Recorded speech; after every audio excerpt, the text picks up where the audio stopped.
Here, Mad Dog TV signing in with the legend here. Boom, BattleRap Chris, BattleRap.com, here with Mad Dog TV. At 7th birthday Sorry, weekend. as a fan, I have to say thank you for all the hard work you put in. You gave me access to a lot of material that I would never have had access to. Like what? And I'm not just the whole culture, just the battle raps, interviews, things that I would personally, as a UK, I'm born and bred in UK, and I would never had access to these things. So thank you for like keeping my interest in battle rap going through these years. That was just me, for me, Mad Dog personally. I just wanted to say that. But yeah, you go ahead. Why are you here today? I mean, we're here hanging out.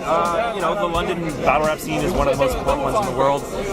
You know, depending on what you're a fan of, it's arguably the first, second, or third biggest league in the world, or at least like one of the most important. Also, the fact that they've got however many North Americans, 15 North Americans coming to the UK to battle these guys. I thought in the last year, Don't Flop's done a lot of really interesting things, building their own home talent, and that like you get that. I think it's like built the roster, built like the strength of the roster, so that they can take on these North Americans, and that they're well known by these North Americans, not necessarily by the North American fans, but by at least by the battle. Okay. I love the way that you do your live feeds during the battles. When you do your interviews. Is there any plans of carrying that on to like the pay-per-view stuff? The pay-per-view stuff. Yeah. Sorry. That's So I mean, they hire us. So as long as they want us to do it, because I really think you got something there. Because I really watched that. What's that going on? That's something that that I've been a fan since before I was a battle rap journalist, and I was watching these events, watching these pay-per-views, and I was always like, they got to figure out a way to fill the time between, and they need something that also can explain to someone who's like just finding out about the culture that it's like, what's the backstory, what's at stake, what's the narrative, who are these guys, where are they from, all that. So I've been talking with with different battle rap leagues, saying like, you guys, you need to do it live for the fans to actually like care about it, and you need to have some sort of color commentary. So Avocado was the first one that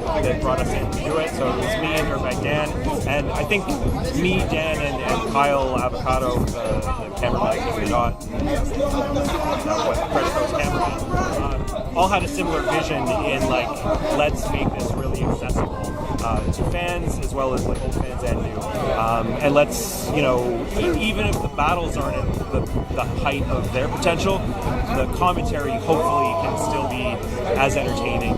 It definitely is, from my point of view. I love watching. I love watching that as much as I love watching the battle raps, because Dirtbag Dan, once he's high, I love him. He's wicked on camera, And it's like, it's such a grind too. Like you're there, especially those 2-day events. It's like you are on camera for like 16 hours, and even between the pay-per-view stuff, I'm off doing my own interviews for BattleRap.com, and trying to do live updates. And so if you've only seen the second half of the second day, you might wonder why we look so tired. But it's hard partying hard. But yeah, I appreciate it. So like on your journey through battle rap, just give a breakdown from where it came from. Because when you came in, how long have you been doing it now? So I've been running BattleRap.com since September 1st, 2014. But when have you been putting your work in since? What's that? When have you been putting your work in? Like obviously you've been doing it way longer than that. Like being in battle rap culture. During Blackout 3 was the first time that we decided to launch a blog called T.O. So what year were we talking? This is 2013. Okay. 2013. And I'd been a fan for probably 4 years before that. I originally got into the culture like really hardcore during the kind of the grind time era, golden age grind time. And before that, I'd first seen like Serious Jones and Jin and those guys right when YouTube first launched and that stuff, that kind of Fight Club era stuff. So I was aware of it, but then I got into it in about 2009. Launched the blog after being a fan for 3 or 4 years, and I'd done initially an interview with Kid Twist because I was living in Toronto and working for this startup company that talked to Canadian experts, and Twist was the champion at the time, so he seemed like the expert at battle rap. So we talked to him about that, and then you. So the whole point that I was saying is, I can't tell who's a bigger fan, Koj or Quill. Yeah. It's crazy. We were getting into it. 2013, I started this blog because as a journalist who was interested in the scene, it was at a time that the Disaster Arcane scandal, the ghostwriting scandal happened. And as a fan, I was just like, who's telling the truth? What is happening? What's going on behind the scenes?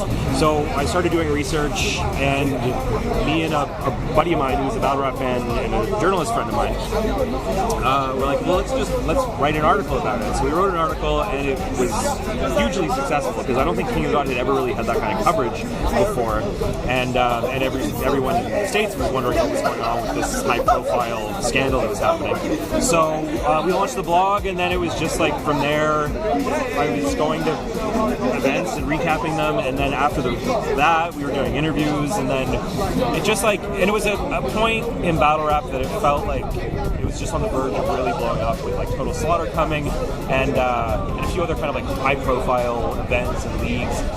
So it kind of occurred to me that if I could position myself as the like expert, the like professional. You saw the niche in the market. Exactly. So I saw the niche, and I followed it, and I worked super hard for free for my own site for a long time, and then BattleRap.com launched there in Los Angeles.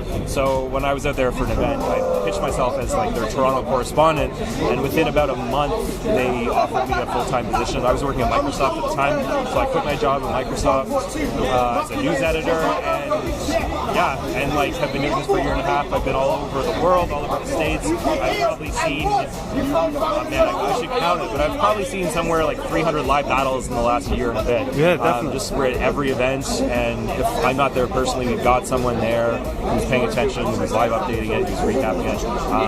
So I mean, it's been fun. Thanks for following the ride. Mad Dog TV, thanks for the interview. It's always fun.